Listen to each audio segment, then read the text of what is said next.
until you see it on the Rift. Absolutely, and it makes us look at FlyQuest to say, well, they had defied their own expectations coming in, and the question was, is this FlyQuest being better, or is every other team really weak at the very start of the split? FlyQuest, of course, 6-3, still a pretty solid scoreline, and we'll see if they can take this win over TSM, and if they do so, they would currently hold the tiebreak in controlling second place, but of course they would rematch again later on in the season. Kha'Zix and Graves banned away from Svenskar into the jungle. Moon, of course, has his own pocket picks like Evelyn. I think he's happy to withstand jungle bans. Yeah, I think that's definitely what they're pushing towards. Moon has had some very good games on Rengar, even though he did lose with it against Team Dignitas. So pulling the jungle pool down to just those champions, especially when you consider Kha'Zix and Graves are kind of the top two, and then opening the door for Moon to play it and then not having to face a meta pick. Yeah. Something FlyQuest should be pretty comfortable with. Okay, so Rengar actually does come through as a ban. Looking at the big S-tier champions, Ryze is up there, Maokai's up there, Varus as well, and of course Maokai being the first pick. Want to see what else happens at the end of this. Yeah, no huge surprises there, especially with Shen being banned and Hauntzer's success when he's been on tank champions. True. So TSM hasn't had as much success when Haunzer has been on others, but they're forced off the main super good tanks, and he's going to have to go with Nautilus, which he is currently 2-1 with on the year if they lock that in here. Seems like it's going to be the case. Of course, you saw him hover many other squishier picks. Jace also crucially still available in the lineup, but not going to be the grab so far. It will be tank versus tank, and FlyQuest kind of got what they bargained for with the first pick. They got the higher priority one. Now TSM can make their own choices. 3 junglers off the table, all the bot laners, all the supports available, all the mid laners as well. LeBlanc, Ryze, Jace, a lot of high priority champions still out there. Exactly, and you can kind of see, especially when TSM matches with the Nautilus, that they're trying to go with a much more counter pick strategy here, trying to utilize probably the last 2 picks they'll have in their draft. Red side has a lot of power between their 3rd and 4th pick because they get the last pick of the first phase of the draft, followed by the first pick of the second phase and the last pick of the second phase. So what's surprising, again, with TSM's draft is their deprioritization of Varus, who has been mainly a permaban for most teams on 7.3.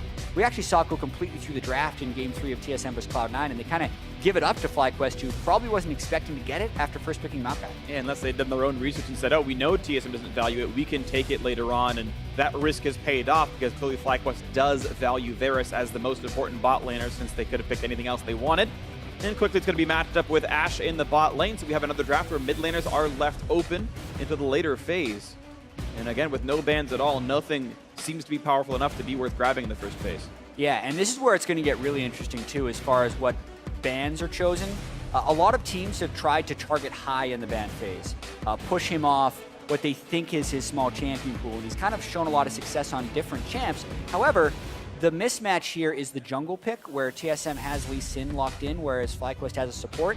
And while TSM is throwing bans at high, even though they have a chance to pinch jungle, FlyQuest is actually pinching support, since they have a support and they can ban out the rest from TSM.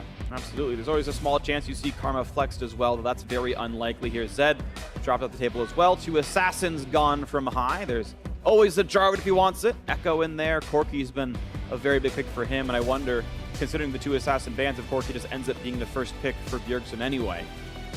Yeah, it has been so successful for high, as he has done not only a lot of damage with Corki, but a lot more damage than other Corkis who have been played in the NALCS. Ryze actually off the table instead, so that's not what they thought the first pick was going to be. They didn't think it was going to be Corki, because otherwise you wouldn't bother. And it's going to be a couple of hovers now. TSM, of course, get to first pick here, and again, they need support, which will not be pinched anymore, so there's no rush. So the question is, do they want to counterpick mid, or do they want priority on mid? And they've got to kind of pick that now. Exactly, and it's kind of a question of how well do they think High can counter something like Jace, since Jace is considered a power pick here, as is Corki. So despite the 2 assassin bans, High could definitely find a pretty easy access to a strong poke champion. And obviously TSM with that Nami pick right there, I think it was between Nami and Thresh for TSM. They're leaving that mid lane for a counter pick. That was what they prioritized here. 3 mid lane bans, everything else up on the table. Of course, FlyQuest need to grab their jungler. Shake! Whoa! Yes! Oh, baby! Yeah, and Moon smiling and nodding. Shaco in the jungle is here. I have people ask about the champion. He's definitely been strong in solo queue. Yes. Oh, baby! And yes, we've talked to a lot of people about this, because a lot of times solo queue is an indicator of like what champions are OP, and there are 2 Shaco main junglers in the top 10 of Challenge. Yep. The champion very strong at a high level of play, but no one has really ported it over to the competitive game yet. And the reason we think this is, we were talking about this amongst the casters, is Shaco late game is a very different style in solo queue than it is to competitive. And you need so many games on Shaco to learn how to kind of fit that into the pro style. FlyQuest, though, have been so free to kind of give Moon a lot of rope with the way he plays on Evelynn and kind of find those solo queue success cases where he can take a bunch of farm and split push and flank around to try and one-shot people. And that's kind of what Shaco is going to do here. We'll get into his build a little bit more when we're getting into the game because there are a lot of different options you can do on Shaco, but it looks like he's going the full Shaco, Ignite with the Smite early on here, and that's what we're used to seeing. This is awesome, but this is going to be a bunch of fun. Smite, Ignite, Shaco. Moon is to my knowledge, still the only Evelynn player in competitive, and this might be the first, as chat looks it up, I was going to do the same, but I'll let you do it. This might be the first Shaco of the year as well, so Moon might be a 2x only person in pro play to play this champion player right now, and he's been very good. So this style has worked out for Moon so far with FlyQuest. Moon is one of the KDA leaders of the jungle, one of the overall kill leaders of the league as well. He's, I think, top 4. And this is going to be a whole bunch of fun. I love seeing new picks come out. I'm very excited about that, and I'm going to be watching very intently to see just what Moon can do in this game. Sven's going, of course, on the meta Lee Sin. He never leaves pro play. We all know how strong that champion can be, and now Sven plays solo queue. He's played against Shaco before, I'm certain of it, but has he ever scrimmed against it? And I doubt that. Yeah, it is super, super rare in any pro play. The last we can see when the stats people just went and looked into this was Spring European Finals in 2015 where Kikis played a Shaco game. But like that was already pretty much 2 full years ago in a different country. So it's definitely not something you're used to seeing in pro play. Kikis is a guy who played jungle TF for a while. Like that guy was probably more of an originator than Moon was, but we are ready to go into this match. It's going to be a whole bunch of fun. FlyQuest taking on TSM with Moon bringing out the first Shaco jungle in about 2 years. Oh yeah. Here we go, game 1, battle for second place on the line. Let's go. So first off, we're going to have to see where Moon layers his boxes at the start of the game, because that is one of the things about him jumping out to very early level spikes above the opponent jungler. And then it's also going to be about whether Moon just uses the threat of Shaco to alter the enemy laning patterns, or if he actually goes for the early gank with Ignite. Because that's one of the things you can do with the Ignite on Shaco is since your gank threat is so high, sometimes you just almost trick the opponent into hard farming and find a lead that way. So a lot of options that Moon has with the Shaco. Absolutely, and it starts with an early invade as they're expecting it to be actually maybe towards the red buff. In fact, there is a box there, but TSM going to drop a ward and that's it. They're not going to try to pop the boxes. This may be too much of a risk for them. High does not choose to deal damage. Okay, he hits Haunter once. That was some tempered aggression right there. High could have unloaded. Elimination gets 8 gold. Oh, baby. All right, well, apparently we got to talk to Moon a little while ago about a topic. Let's hear from him real quick.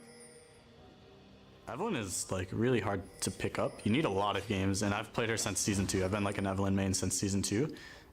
It's kind of like similar to Shaco, I guess, in a sense that you need a lot of games to master how to play the champion, and she's really unique compared to other champions. A little foreshadowing there from Moon. Obviously, I'm trying to put a lot of games in. The ward has been spotted there. Haunter's also going to try and get a good trade in onto Balls right here. Nautilus can out-trade Maokai level 1 for sure. But Balls thankfully had his passive available already, so got a bit of a heal coming through. And they're going to trade their blows and walk back and forth. Obviously, it's going to be fun to watch for. And it's crucial that TSM knows where Moon started. Because of the boxes, you know he can kind of start anywhere he wants to, and he doesn't need a leash, really. But they do know he did blue into Gromp, and that means that Moon must be bot side in the next 5 seconds after he does Wolves. And it should allow Haunter to play without Shaco around. And TSM's bot lane have to realize that Shaco can be near. Yeah, and for now, it does look like he's just going the hard farming route very quickly to level 3. Only had to use 1 stack of his refillable potion.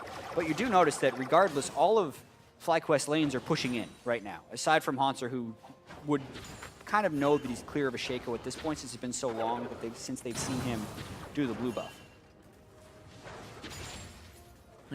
So checking in on Shaco, of course, Thunderlords, not a surprise. I checked earlier, not running any lethality runes to my knowledge. He's got 9 lethality, which I believe is just the mastery, or close to it. He also has 14 AP right now, so Shaco does have 16 AP actually, so... Yeah, so it's AP glyphs and 12 points offense, which will give you like the 4-ish ability power based on character levels. That's my guess. Started the game with 14, so we can obviously check the rune page in the post-game stats afterwards, but Shaco has a lot of kind of hybrid scalings on some of his spells where he's got an AP and an AD ratio on these things, so you can take AP runes and still do a full lethality build, which is what I'm probably expecting from Moon. Most of the Shakos and High Challenger do the lethality rushes a lot of times with Tiamat and just kind of try to deceive behind you and one-shot you. We've also seen a recent resurgence of some Sunfire Cape Shaco, surprisingly, into a Trinity Force that has a lot of kind of bruiser effectiveness. These things happen when a champion actually is just overtuned or overloaded. You see multiple builds that work, but once again, Moon, the first one to bring it into competitive this year. This is the first time I've actually seen TSM with their overwhelming vote lead, and it's kind of, in a way, good to see all the fans get their faith back after TSM played so well yesterday. Again, early to tell, you don't want to crown them the kings yet, obviously, but you're always hoping to find that team that's just playing really sharply all the time. TSM showed a good game yesterday, and we'll see if they can find more. Yeah, and this actually, I think Svenskeren didn't quite get hit by that Squires Bloom, but he's still going to end up with safety in securing his Gromp, so a counter-jungling attempt by Moon is unsuccessful. Yep, otherwise we've been trading the jungle pretty equally back and forth. Yeah, he's got 6 seconds left on his deceive because he had to deceive away here, so his gank timing is actually a little bit messed up, and that would be a really telegraphed gank if he does go mid. Notice how smart Svenskeren is, pathing through the back of the turret right there in case a Shaco gank. That would have been something Sven could turn around, so Moon smartly doesn't go in. There was a ping off towards him, though. They actually said, warning, warning, someone's up around that side of the map, and it looks like they were appropriate in figuring out that he was over there. Ooh, this could be good by Sven, though. Nice hook on a ball. That was beautifully executed. The hook lands as well from Hauntzer. First blood into the top lane. They made it look so easy. We've been so distracted by Shaco, we're missing out on the other storylines, right? Hauntzer had the early level 1 trade on balls, harassed him actually quite low there, and then they kill balls before he can even react. And we're also not mentioning the career rivalry between High and Bjergsen. We got to see that drop-down stat a moment ago where they're neck and neck with career wins against each other. It's been a very close team rivalry when these guys play each other, and we get it once again here, Cinder vs. Corki. Absolutely, yeah. So much to go around this game. Sidetracked by the Shaco, but I mean, why wouldn't you be? He's always the center of attention a lot of the time. We can see right now, 500 gold lead for TSM, largely from the first blood itself. Quick reset coming down, and most of these lanes have been trading close to equal. Oh, Sven, ooh, okay. Good ward. Hello. Just kidding. Land the Q. Come on. Huh, do it, yeah! Jeez, High's almost dead. All right, that went well for Svenskeren. And that's some turret pressure. And that's going to be a lot of turret pressure because it's a cannon wave, so those minions are going to be smacking away on it. Gotta say, the early game pressure has been hugely advantaged Svenskeren. The failed counter jungle by Moon, no gank attempts, and nothing with this Ignite Shaco has come in for use right now. This turret's already dead. Trying to get a little bit of CS/prevent the turret from going down. Ooh, a lot of damage on the Sven. Q's actually has to flash away because he had aggro, and now Lemon's in. Tusha's going to hit him in the back. Moon still has Ignite, Bjerg still has ult, but no mana. All right, they are going to get away with it, and the turret is going to stay alive. Moon rushing for the T-Mat for clear speed. But otherwise, I mean, that is a very low health turret. High is thankful that he has both the summoners available. Bjergsen and Sven both lost 1 each. So maybe a repeat gank goes well for FlyQuest, but first turret could be going to very soon in the mid lane. Yeah, that is big trouble that they're getting harassed solo. And the fact that Svenskeren landed that Q onto High, really delaying the recalls enough to get that to happen. But we did get a small preview of the early burst that even just the Tiamat Shaco has, what he's max deceive build, which is what he's going. That can turn into one-shot potential on targets like Nami, Ashe, or even Syndra in the mid-game. Absolutely. Things to watch for. You got to be careful. Early Hex Trigger comes through for High, knows he needs to be defensive against Bjergsen. Syndra knows there's a lot of damage available to his lane opponent. Top lane starting to get a little bit more Hauntzer favored. He's got a small CS lead. He's still pushing in. Both top laners do have teleport available. Level 7 just now reached by the Nautilus. Should be soon for the Maokai. Bot laners, though, to give credit to FlyQuest, all tech elimination are winning. And it's not a matchup that I think you outright win easily. Since Bifrost can heal, usually it's fairly easy to withstand Varus. Yeah. But plus 10 is a good mark. Yeah, Yeah, Nami is a really good laning champion, but we actually see an invade onto Moon. High's here, though. Gonna force a smite. Yes, he makes Moon smite it away. High actually knocked up. Hunter still wants to fight him. This seems a little aggressive, but I guess they do have the members around. Sven was coming down, and now that's gonna be the turret. They just put in the effort, and it's close. A few more autos will do it, and looks like the minion wave. Ooh, he doesn't want to go for the risk. Exhaust is on. They might have the damage. Bjergsen still has flash, and that knockback was crucial to keep himself alive. It really was. I like the initiative by TSM to try and get that turret, but they haven't got it yet, and now Balls TP's in. Yeah, but Balls couldn't reach for the flash W. Nice lockup by Hanser, buying a bit more time. Now Hanser himself forced to run. Does have the flash, cuts the wall, and he'll get away. This is TSM playing very aggressively, trying to capitalize on their lead, and FlyQuest just barely holding on against it. Yeah, and it's all map play. There was not much kill threat in any of those moves that TSM made, but they got that turret pretty much one auto from going down and forced a lot out from FlyQuest. Notice the Ignite, the Exhaust, and the Teleport all burned across 3 different players on FlyQuest. And here's Biofrost. Make sure it comes through. And at this point, unless you can insta-clear the wave, this is going to be a killed turret. Elimination wants to tank it. You see he runs forward. Balls is there. Oh, man! Finds Bjergsen, and that's the kill! FlyQuest able to answer one. The root got to land on Biofrost as well. Bubble only hits Lemon, but in the back line they go, clearing the minions out. That is a crucial save by FlyQuest, getting the members there. Yeah, and just as TSM was good to apply the pressure the first time, they go a little bit too far that time, and FlyQuest is not one to wait around and let you pull off map plays on them. They are going to fight you. This time, they're able to lock down onto Bjergsen, killing him before he can use his summoner spells because they had him dead to rights. Great counterplay there by High. Absolutely beautiful. Watch that again, and it's just the capitalize. The collapse is there. Yeah, Balls are just behind him. Yeah, so they had a control ward in the jungle behind there, and I believe TSM would have just expected Balls to walk back up to top lane after teleporting, but because he stuck around, it enabled FlyQuest to make that aggressive play. This mid lane turret's got to have like 7 HP right now. I'm clicking on it. Yep. 19. I was off by a bit. Thank you, observers, as well, for checking it for everyone. Really just kind of keeps this game very close until they can crack that. And if TSM continues to overcommit to this turret, it constantly allows FlyQuest to counteract it.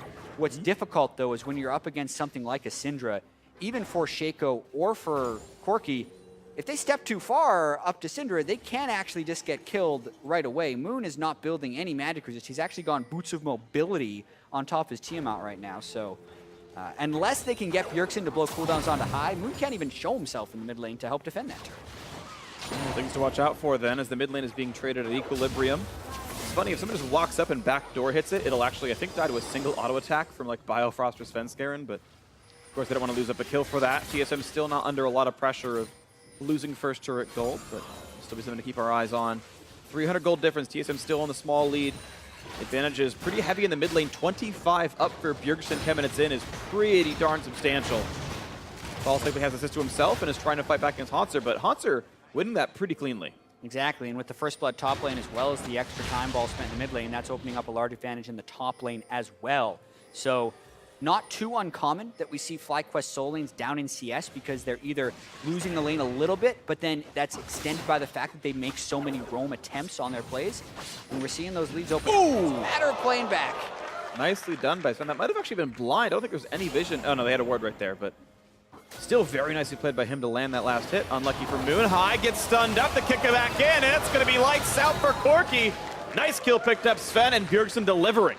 Super dead. Looks like he kind of either got interrupted out of his Valkyrie over the wall there by a Scatter the Weak. So I think so. The timing there on TSM preventing High from escaping in normal Corki ways clutches to give him that first turret. Pretty rare you see the mid lane as the first turret of the game as well. Yeah, but it's where the pressure was. Svenskeren showed up, got the gank, and decided to stay for the turret damage. And you know, that kind of risk of not clearing your jungle again has paid off with that 1,000 gold influx and TSM up 2K. I feel real good about this one.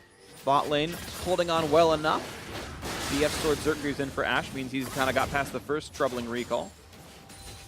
And worth noting that Wild Turtle has actually gone for the Doran's Blade opener, even though he's probably going F3 for this game. Yeah. I'm still personally a fan of starting Doran's Blade. It is still a very gold efficient item. And it does, in my opinion, keep your laning up. If you have a Nami as well, you're not worried about that extra 3 potions for sustaining. Right, exactly. So you can still just kind of get some of that burst resilience he's going to need as well, because against a Shaco, that is a threat early on of jungler trying to come in and burst you, but he's going top for Haunter. He's got all summoners up there. They landed a fear. They're going to land a two-man tidal wave almost. Lemonation locked up with a bubble. Flashing, but Sven's already there. Q's going to land. Now can they get much more? Altec in a bad spot. There's the kick back into the rest of the team. Nowhere for Altec to go, and Sven is absolutely everywhere. Even Q's back to the minion wave to make it look even cooler. 4-0, all of the kills on this Lee Sin. Yes, Svenskaren's consistently been in exactly the right place at the right time, but that one was actually pretty obvious that FlyQuest shouldn't have been up that far because Moon had just shown top lane. Now Moon's going to try and get something back, but it's tough to dive at Nautilus. It's going to be hard right now, actually. Ball's still holding aggro, jukes it back down. Now it's Moon, he might die for this one. Oh, it's That's switched. way too much damage. Yeah, he dropped aggro, and the close not going to do any damage. What a catastrophically bad dive. Exactly. What happened there is Moon, pretty much everything went wrong during that dive because Moon sent his clone in, which is what you want turret aggro to have initially. Then you would want it to swap to the Maokai after he twisted advances, and then the Shaco is supposed to maybe get it last after Moon clears. It all goes wrong. Balls gets the turret aggro at the start. Because he twisted advances, switches onto Moon's main body, not the clone, and he goes down right away. But this is the earlier gank we're talking about, where TSM knows they can get a 2v3, and even though the arrow kicks a field goal by going through Lemonation and Altec, Svenskeren knows there's no counter gank opportunity, saves his kick on the first kill because they had him so cleanly with the bubble, and then kicks Altec backwards to pick up an easy double kill. So really well done gank by TSM, but FlyQuest shouldn't have been there in the first place. I agree, they shouldn't have been, and if we're going to look at small mistakes, I actually want to critique Sven for taking that kill away. I feel like Ashe is going to scale better than Lee Sin, and you know you have Altec dead to rights. So personally, I would like to give that kill away if I were the jungler, but it is Sven farther ahead now. He's got a Hex Drinker, he's going towards his, maybe it's Ninja Tabby, we'll see what his next item actually is, but certainly a very far ahead Lee Sin, individually 1,400 gold over Moon. He's going to have a lot of effect this game. Yeah, and Moon was spotted pathing between the bottom lane brushes there. Even though Altec and Lemonation did get double killed, they want to keep the pressure up in that turret because they are falling dangerously far behind in this game, and they're trying to convert some of the standing gold. So that bottom lane turret is their quickest access to gold. That's why Moon is down there. He took one visit up there. He might even go back right after taking the Krugs if he doesn't want to continue trying to power farm. And it looks like Moon is going for the somewhat tanko build. If I had to predict, I think it's Trinity Force into Titanic Hydra into completing the Center Hulk third item. That's because I wouldn't see you go Black Cleaver, and I think I've seen Triforce go into that build. But if TSM keeps as much control as they have right now, up 2 turrets to 1, and making it pretty close to 3 at this point, we might really never see Moon take off here, really. Yeah, I mean, especially when they're in a 3,000 gold deficit against a team that has so much CC as well as burst potential. Shaco still has a lot of tools to try and avoid that. If Syndra presses ult on him, a lot of times you can just press your ultimate, you split into 2, you kind of avoid the damage of the ultimate a lot of the time if you do it just right. Hopefully Moon, as he's mentioned, Shaco taking so many games to master, has put in the time on it, but... He's going to be on Bjergsen, though. Bjergsen. Going to land this slow, going to land a whole crap ton of damage, forcing the flash out. Moon doesn't quite dodge it well enough. Ulti goes on to the correct one. Bjergsen guesses right, takes him out. Another kill, another backfired gank from Moon. Great job by Bjergsen right there, kind of delaying the CC, and Moon was trying to use his ultimate to avoid those CCs, but he actually presses it early. He jumps the gun, then gets hit by the CC after the fact, and quickly one-shot. Great job by Bifrost, landing that bubble as well. And you can see Moon actually quickly sidestepping towards Hex Drinker instead, realizing, dying too much to Syndra, and that's just slowing the power even farther. You don't think you really want to have to buy that item. Moon, unfortunately, though I wanted to see the Shaco competitive go well, not having a great game. Svenskeren easily out-jungling him. And he can jump the wall here and get away from this, so... And not a lot of threat right now. Svenskeren having his way with the map. FlyQuest hoping to lick their wounds, have a 4,000 gold deficit, which is pretty substantial at this point. They don't always have the strongest lanes, but they usually made up the gold with good rotations, but they're losing in turrets and drakes as well. Yeah, and as has kind of been a pattern with FlyQuest during this small losing streak they've had, when they played against Team Dignitas, it felt like the plays that FlyQuest were going for were just backfiring, which was in such stark contrast to how clean they were playing early on in the year. They're making these missed executions on their riskier plays, like trying to push up the duo lane after your jungler had just gone top lane, or trying to pull off the turret dive between Balls and Moon, which is just completely missed in the coordination. And when those things miss, since you're already investing a lot to go for the play, that's why we call them a high-risk play. When they go wrong, you get punished heavily. Yeah, you do. And so that's why some teams are more risk-averse. We've seen that work out for several of these squads. TSM actually been pretty proactive themselves, but those have actually worked out much better for them. Moon still walking by awards. Good job by TSM getting the trinkets and the Sightstone wards down the track Shaco. Really, it hasn't surprised almost anyone so far in this game. Checking back on his skill order, did finish maxing Q. I've seen some will go like 3 points, then go to 2 Shiv. He is, of course, maxing 2 Shiv second. That's not a surprise to anyone. But the full 5 points to Steve means he's invisible for a while. Now level 10 is keeping up XP-wise with Sven, but that gold deficit still 900. Yeah, Sven Skaren 1300, sorry. Completely outganked him right there. And the 1300 gold lead gives him a bunch of threat, even in a 1v1 against Shaco, because if he's able to land a Sonic Wave on the right target, simply kicking him away and then going for the execute can be enough to kill him. TSM really just starting to move into the jungle, which will more deny Moon experience and extend their lead. And what we're seeing from TSM is the non-risky aggressive plays. It's they're roaming up as a team. The Nautilus and the Lee Sin and the Syndra all walk up the tri-brush, clear the wards, take a grump. All right, no one's here to defend. That's fine. We'll kill balls later. They've gotten all 3 outer turrets without any sort of major mistakes. 1 death the whole time through. Drake's up in a minute. Great, we can play for that next. Get the wards up, get the control back. And TSM just taking all of the map piece by piece. Yeah, and this is what TSM want to get better at, obviously. They have mentioned the difficult transition period between losing Doublelift, bringing in Wild Turtle, and having to kind of relearn their shot calling game. Yeah. They have lost more games already, not matches, games, this split, than they did all 18 matches of Summer Split. So, to be fair, they have lost more matches too. Tough process. Yep, already with 2 match losses. But you're right. Sorry to interrupt you. I didn't mean to. It's totally fine. TSM obviously still trying to grow here, and this is still in the middle of their huge test week. They had a rough-looking week last week with a unconvincing win over Envy and then a loss to Echo Fox, and people were thinking coming up against C9 and FlyQuest, you know, what if they lose both and go 0-3? Then it's almost time to panic for TSM, and they have to make big changes. But if they can respond to that adversity and come up with a 2-0 week against C9 and FlyQuest, well, then it's kind of hard to argue that they would need to make changes. So this game and this series, incredibly important for the rest of TSM's outlook for Spring Split. Absolutely agree, and TSM starting to look pretty good here in this one. Slow and secured, playing it well. A stun elimination is going to die right off the bat. Bjergsen gets the solo kill. Now the re-engage. They've actually traded one back. Nicely done. High gets the kill credit as Bjergsen goes down. Another 4v4 is here. Balls is going to land. Look at the damage output there. They might get a little bit more. Can they find these kills? TSM running. Wild Turtle slow, but the sapling snipe comes in. High is in the fray as well, and Turtle just barely lives. Sven delivers a shield, and I can't believe TSM survived off that. The Drake in the 1-for-1. FlyQuest have to get something out of this. Yeah, they just managed to keep kiting. Bjergsen extends a little bit far to make sure they can get that one shot. And I do kind of almost want to call out, like, the Ignite on Shaco stopped him from getting in. If that's a flash Shaco, he makes it completely in and is able to burst him down a little bit with the Tiamat. And now they go for a siege, but TSM trying to turn it around. Missed Q by Sven Skaren. Monster trying to tank it up. High getting kicked around. I'll take this of HP, and that 2v4 turret defense plays out nicely. TSM don't lose anything off the fact their mid laner died, and they're back on the map, pretty much full HP, ready to keep going.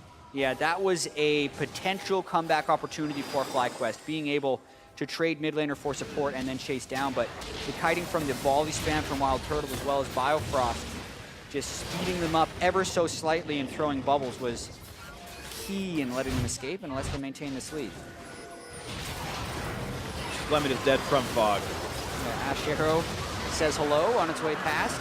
And then you think, Maokai behind, they're going to be able to pull this off, but notice how Balls cues potentially in the wrong direction, but that's not hugely why it happened. Nautilus Assault slows High's approach.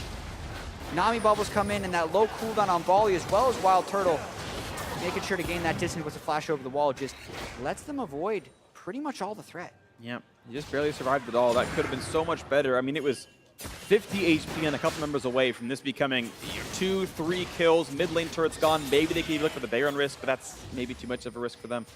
And slim margins could have made a 2,000 gold difference here in this game. FlyQuest still having to recover. TSM up 5,000, up this Infernal Drake. And they might just still be in control. Packaged in a timeout off of High. And the map is reset now. The only objectives that are easy for TSM to take are tier 2 turrets and an attempted Baron sneak. Yeah, very true. And one thing I will say about, as they potentially catch High, this could be a fight. He's playing too aggressively. That's going to be a nice route, almost killing him off. Another re-engage. What a kick! In for Svensker and delivers high, but he's going to barely sneak back out. A Fear and a Hanser. Can they find much more? Balls going to land the root again, and he's going to kill off Bjergsen. He pops the ult, he gets it. Well, it's going to lose his life. It's going to be 1-for-1. Wild Turtle down to 50 HP again and high. Woo! Gets the exhaust in time to not die to Sven. Another incredibly tight 1-for-1. Yeah, these fights are close, but you're really seeing Hanser being impossible to go through, and we're seeing very little impact from Moon Shaco in these team fights, unable to get in to execute any of these people. Balls just barely able to finish off Bjergsen, but it's another trade kill at the end of the day. And I was going to talk about these 5,000 gold leads and how I actually feel like in the last few weeks, 5,000 gold leads haven't been safe because teams are making enough mistakes. Bjergsen walks right into Altec's ultimate and pretty much gets burst down, and then High gets blasted around, able to flash to safety, and this is where things get a little bit dangerous because Balls is flanking around the top side of this fight, nearly gets bursted down by Bjergsen, but is able to finish him off. And then, once again, just the overall kiting of TSM is allowing them to kind of get out of these situations that could be rather fatal. So not the cleanest mid-game, even though TSM isn't getting heavily punished for it. But very, very close battles. And again, these 50 HP windows can make the difference between winning and losing control of the map or taking even more off of it. Elimination going to go back in for wave control, and by that I mean ward control, into the river, and looks to get this vision advantage over Baron, but still more wards in the jungle that TSM will put down. It's certainly not darkness over there. As FlyQuest continues to wait to scale, and High going rapid fire cannon, good for you. More persistent damage, and maybe at a certain point they can start breaking through this Nautilus. It'll take a while. He's had so much money. Individually, he's actually richer than anyone on the FlyQuest team, so by rights, they shouldn't deserve to kill Hanser quickly. Building defensively, even the Doran's have health on them. Very true. Super tanky. So with Courage of the Colossus in these big team fights, a lot of the tanks have switched over to Grasp for stronger laning phases, but not this game. Balls and Hanser both very much about the team fighting phase.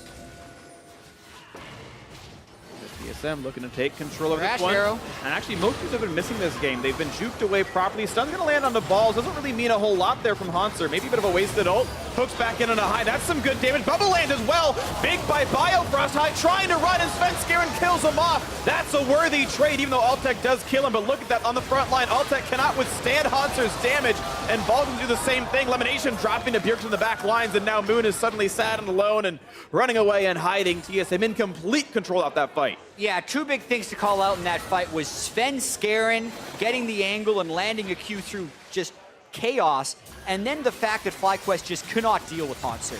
He was a total monster in that fight, walking into about 3 people on FlyQuest, and TSM finally finds a fight that can convert their lead. That's big right there. 8,000 gold leads, still 4 are dead, but TSM taking the slower approach. They're going to recall and not go Baron. Yeah, and the Ash Arrows definitely have not been the highlight from this game. Hard to land Ash Arrows against Karma sometimes, but then watch this. Watch the angle Svensker gets on this play. As FlyQuest is going in and High's kind of caught up, he flashes to kick right over High and then still lands the Q onto High, which allows him to execute. And then watch that. You know second threat up is Altec, and Hanser just walks next to him. All the damage is trying to hit Hanser there. Since they've been able to take out High earlier, they don't have enough. That allows Bjergsen to ghost around the side of the fight and also execute the other squishy targets.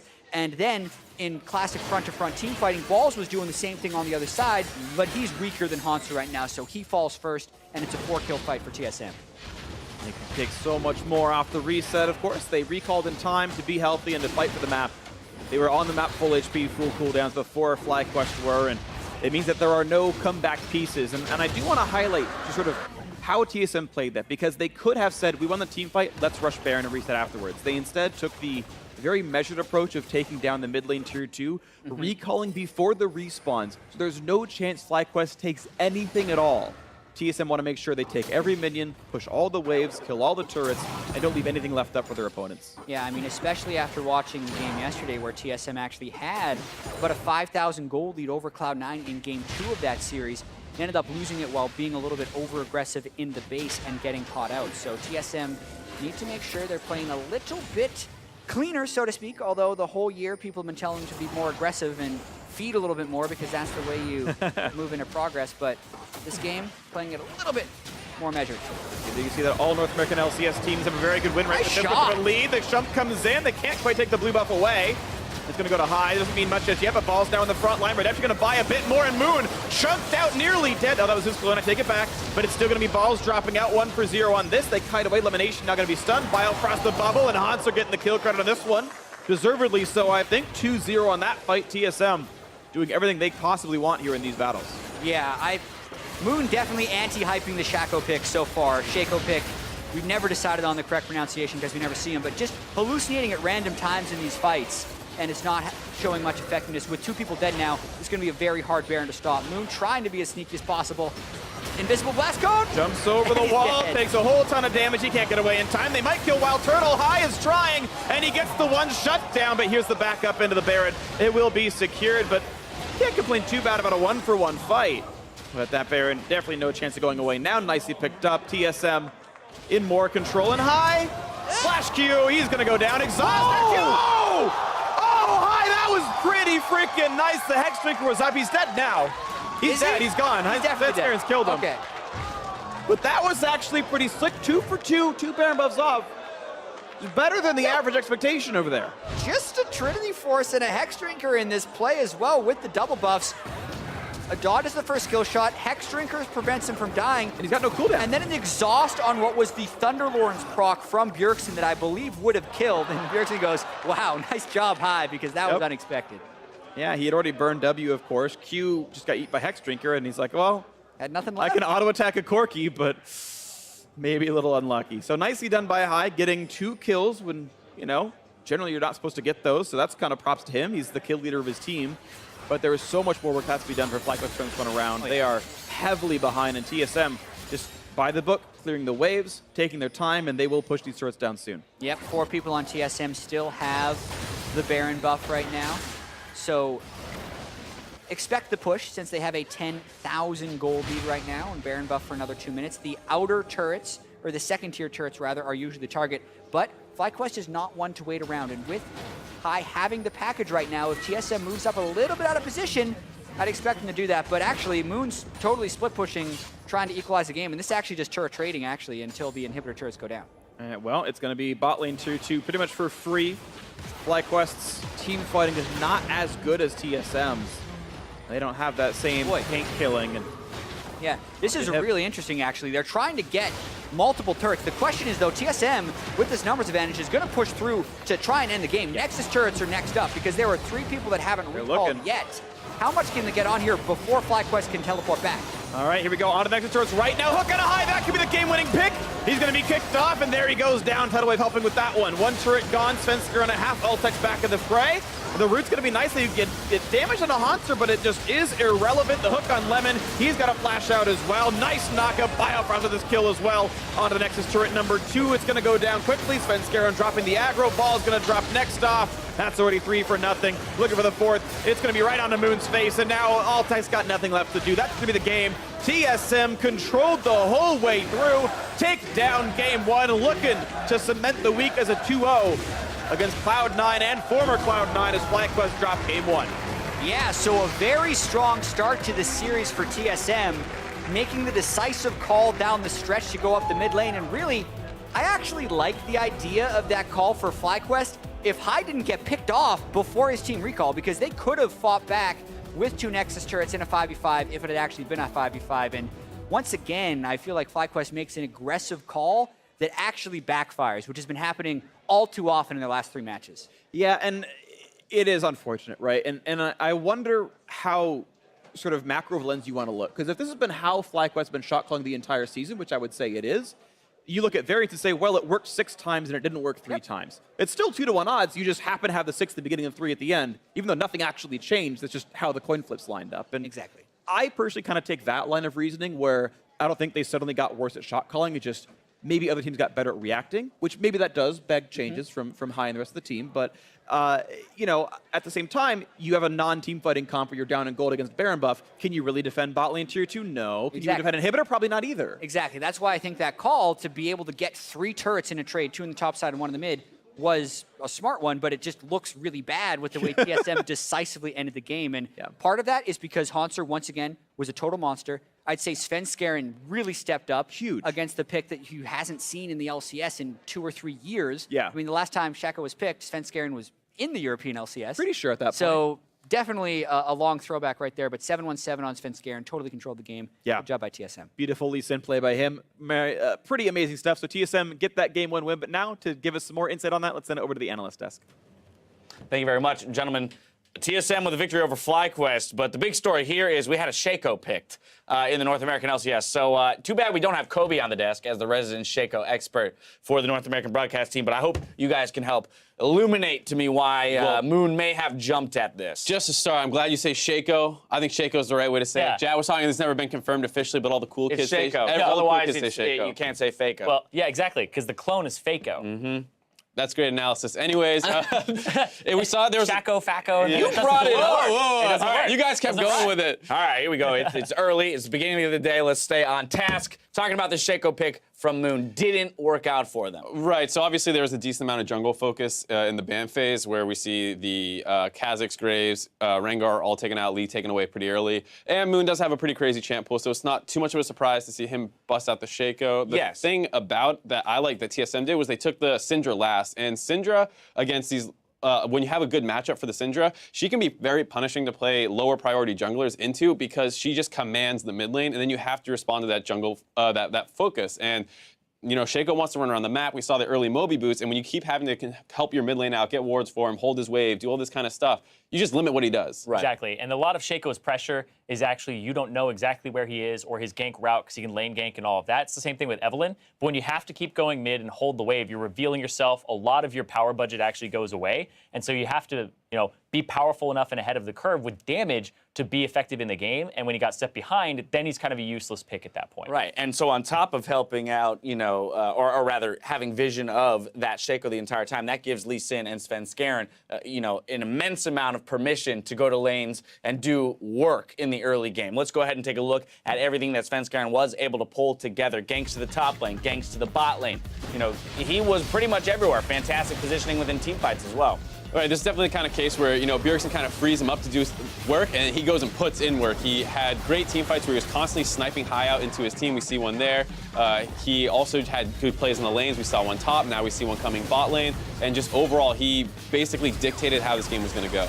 Yeah, and I think that Svenskeren, he definitely got the upper hand and got all those kills. And the game ended as quick as it did because he had so many kills very early on. That's the snowball champion, the one that's going to start taking over the game and affecting multiple lanes. It's why you see junglers banned so much in solo queue, because they're the ones that everybody has to deal with. Yep. Right, and I mean, a good point about the fact that he did have so many kills, he was a threat. It wasn't just that he was insecting people into the team, it was that he was actually killing people as well. So he trades his life there with Hai, who was a massive problem in team fights when he went untouched. They're able to basically trade your jungler for mid lane. It was a great trade overall. So Svenskeren was a huge factor in why they won. Moon, very sad about the Shaco pick. So often in team fights, he was just hitting Haunter or tanks and couldn't get involved on backline threats at all. Yeah, and I think one of the things that I would change if I was Moon going into the next game is you would play to the lane, and it kind of sounds, you know, ridiculous because they have a Syndra that's shoving in your mid. Play to the lane that has the CC. We saw Svenskeren go top very early on in the Nautilus-Maokai matchup. If the Shaco comes top, level 3, level 4, and goes for the gank against the Nautilus, it's very hard to get away. You can throw down boxes in front of his hook. You can actually stop him from getting away. And you have the Maokai for gank assistance. You can get an early farm lane up top. Yeah, Svenskeren picking up player of the game there, 7-1-7 on the Lee Sin. We had been talking all weekend about what we wanted to see out of TSM. More proactivity out of, in particular, Sven and Bjergsen, but the solo laners, Haunter included, and we're getting that. Now, Bjergsen did, of course, have a few missed positions to get hit by Varus ultimates in this, but ultimately the pressure he was putting on in the mid lane was pretty insane considering how much visitation Moon made there. Right, and if FlyQuest wasn't so on top of punishing the little bit of greed from TSM, that turret would have dropped at like 7-8 minutes. But, you know, FlyQuest is a good team. They play well around high. They call in reinforcements to punish TSM overextending for that mid lane turret, but that just held on for a little bit, and eventually they cracked that turret, and Sven was running all over the map. So. And that's such a weird situation, too, because, like, just to like jump to something else really quickly, that middle turret was so close to going down, and there was a play that FlyQuest was making when it had about 1 hit left. And honestly, after that, you could probably just let the turret die to minions. First turret gold only goes to people when they're around it. You actually deny about 1,000 gold that's inevitably going to go over to the enemy team. Well, yeah, that's a possible strategy. Obviously, they're more concerned with picking up kills. Like 650, on 650 on Bjergsen. But my question would be, let's return to the Shaco pick in general, because you did mention, yes, a lot of jungle bans went through, but Moon is the one jungler in this league that has a very deep pool. We have the Nidalee still available. We have the Evelynn still available. Why go for the Shaco, something so far outside the meta, as opposed to something that is, for him, at least a little bit more tried and true? We've already seen it. I mean, I can't say for sure, but people know to expect the Evelynn. You start preparing for that in your game plan. I'm sure TSM did their homework. They said if he picks Evelynn, we're going to try and do this kind of stuff. When he picks Shaco, you might not be familiar with the clear speeds as much. You might not be as, I mean, everyone's playing against it in solo queue a little bit, but not necessarily competitive what they might set up with it. And so it's just a surprise pick where if it starts getting off the ground, it becomes a huge terror. But these surprises haven't been working for them, though. The Jarvan pick that they ended up having, also this, it's not That's really what like I'm struggling with, is the fact that it's for. okay. It just looks like experimentation for experimentation's sake at this point. A Nidalee, in my opinion, would fit a lot better in this composition. You have Varus, Corki, and Karma. It looks like a poke comp to me. Why not throw a Nidalee in there, give yourself the ability to siege up on some turrets, still has a pretty decent clear, lots of lane pressure early on in the game. She could still go top lane and, you know, gank with the Maokai assistance. So it just feels like FlyQuest is trying to do too much in the draft as the patch changes, and they're going to now essentially not forfeit. That's probably not the right term, right? Forfeit some games. They're going to lose some games as a result, which they could be winning. Well, we talked about it a little bit yesterday, is the fact that on red side, you don't need to ban the OPs. What would TSM have done one patch ago? Rengar, LeBlanc, Malzahar. Here, or Rengar, LeBlanc, Camille. Here, Malzahar, Shen, Rengar. Three things that FlyQuest actually plays super well, and they would love to first pick in the first rotation. They can't do it because the red side bans have changed. So I think that's a big reason you're seeing more experimentation. FlyQuest a little hurt by the new change to the drafting. After a quick break, we'll see if FlyQuest can bounce back in their Game 2 against TSM. Don't go anywhere. You're watching the North American LCS.